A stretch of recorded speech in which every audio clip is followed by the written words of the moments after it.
En 2016, on comptait 49 840 apiculteurs en France.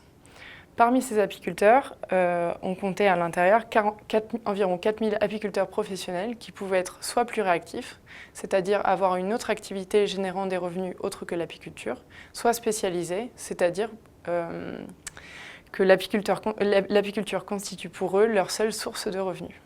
Quelques chiffres maintenant sur la production en France en 2016. Donc nous avons ici sur le graphique à gauche le nombre d'apiculteurs selon la taille du cheptel de l'exploitation et à droite la quantité de miel produite en France en 2016. On peut remarquer plusieurs choses. D'une part, que 92% des presque 50 000 apiculteurs comptés en 2016 ont moins de 50 ruches. Donc ce sont des petits apiculteurs. Leur production est soit autoconsommée, soit vendue en direct, plutôt localement.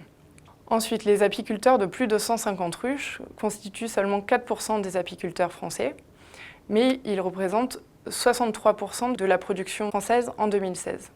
Ils vont, eux, vendre plutôt leur production soit en direct sur leur exploitation ou sur les marchés, soit à des conditionneurs, ou bien dans des magasins en grande et moyenne surface ou d'autres magasins. Nous nous focalisons maintenant uniquement sur les apiculteurs professionnels sur qui repose la plus grande partie de la production française. Afin d'avoir quelques chiffres sur la production apicole professionnelle, un réseau d'exploitation de référence a été mis en place en 2012 par l'ITSAP Institut de l'abeille. Ce réseau a pour objet de décrire la diversité de l'apiculture professionnelle française. Pour cela, des enquêtes annuelles sont menées par les associations de développement de l'apiculture régionale et par le groupement régional des producteurs de gelée royale auprès d'un échantillon d'apiculteurs de leur réseau qui représente la diversité de l'apiculture professionnelle. Les enquêtes portent à la fois sur des aspects techniques et économiques qui permettent une compréhension globale de l'exploitation. Au total, pour le moment, nous avons 5 années de données d'enquête sur les saisons de 2011 à 2015. Et ce sont 83 exploitations apicoles différentes qui ont été enquêtées entre 1 et 5 années. Chaque apiculteur a une stratégie qui lui est propre. Cependant, nous avons regroupé les apiculteurs sur 3 grands critères afin de pouvoir faire une analyse et une description pertinente.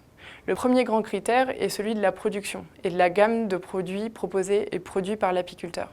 Est-ce que l'apiculteur va plutôt produire du miel? Quel miel? De la gelée royale, de la cire, du pain d'épices, des produits d'élevage comme des essaims ou des rennes, ou faire des prestations de pollinisation auprès d'agriculteurs? Le deuxième grand critère est celui de la commercialisation, qui se découpe en 4 grands groupes selon le conditionnement du produit, qui peut être soit en pot, soit en fût, et la longueur du circuit de commercialisation. Donc le produit peut être soit vendu en direct du producteur au consommateur, soit passe par des intermédiaires, comme par exemple en magasin. Selon ces 2 grands critères, il y a 4 grandes voies de commercialisation qui existent. La vente peut se faire soit en direct, soit en groupement de producteurs, soit en demi-gros, soit en gros.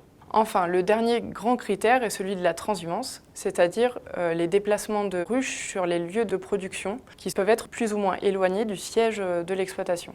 Pour évaluer la transhumance, on va regarder la part de ruches sédentaires, c'est-à-dire qui ne bougent pas tout au long de l'année, et les distances des transhumances qui sont faites. Par exemple, certains apiculteurs peuvent aller à plus de 200 km pour aller chercher des miels particuliers. Grâce à ces critères, nous avons donc classé les apiculteurs professionnels en 8 profils. Donc, les premiers profils de 1 à 5 sont constitués par les apiculteurs qui sont spécialisés dans la production de miel. Le premier profil, transformation, est constitué par les apiculteurs qui vont valoriser une partie de leur production avec de la transformation, soit en pain d'épices, en nougat, etc. Les profils 2 et 3, eux, se distinguent par leur mode de commercialisation. Ils se distinguent ensuite par la part de leur production qui est vendue en direct. Et les profils 4 et 5 se distinguent par leur transhumance. Certains vont être des grands transhumants et vont aller chercher des miellées spécifiques assez lointaines. Et d'autres vont avoir une production plutôt locale, voire sédentaire, et sont en région de grande culture. Ensuite, si on regarde les exploitations qui ne sont pas spécialisées dans la production de miel, on a des exploitations qui sont plutôt orientées vers la production de gelée royale.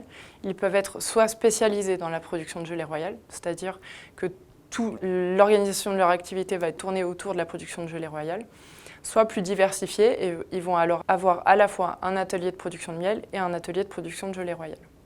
Enfin, le dernier profil, qui est peu représenté à la fois dans notre échantillon, mais aussi au niveau national, est constitué par les apiculteurs qui sont spécialisés dans l'élevage, c'est-à-dire la production d'essaims et de rennes pour la vente. Dans la suite, les données que nous montrerons sont issues du réseau d'exploitation de référence et le profil élevage qui est peu représenté n'apparaîtra pas. Regardons maintenant quelques critères de structure et de fonctionnement des exploitations apicoles professionnelles. Tout d'abord sur la taille des exploitations. Dans notre échantillon d'exploitation, on observe une très grande variabilité de la taille du cheptel des exploitations. Les apiculteurs peuvent avoir de 130 à 2500 colonies hivernées, c'est-à-dire colonies présentes sur l'exploitation en fin d'année. La moyenne est de 550 colonies hivernées sur l'ensemble des exploitations. Cette grande variabilité s'explique en partie par la main-d'œuvre qui est disponible sur l'exploitation. Ceci se mesure avec l'UMO, l'unité de main-d'œuvre, qui correspond à un temps complet passé sur l'exploitation. Dans le réseau, on compte en moyenne 2 unités de main-d'œuvre par exploitation et cela peut aller de 1 à 5,2 UMO. Il faut noter que la moitié des exploitations du réseau recourent à de la main-d'œuvre salariée qui est plutôt saisonnière. Si on rapporte maintenant le nombre de colonies détenues par l'apiculteur à la main-d'œuvre disponible, on regarde le nombre de ruches que peut gérer une personne à temps plein sur l'exploitation. C'est ce que montre le graphique qui vous est présenté ici en fonction du profil de l'exploitation. Ce qu'on peut observer, c'est que certaines activités, comme la gelée royale, le conditionnement, la transhumance ou encore la vente en direct, qui demandent un temps de travail à la ruche plus élevé, vont réduire ce ratio et donc demander un temps de travail à la ruche plus important. C'est pour ça qu'on voit, par exemple, sur la barre qui est tout à droite, les exploitations qui vendent en vrac et qui ne font pas ou peu de transhumance peuvent gérer un nombre de ruches plus important par unité de main-d'œuvre.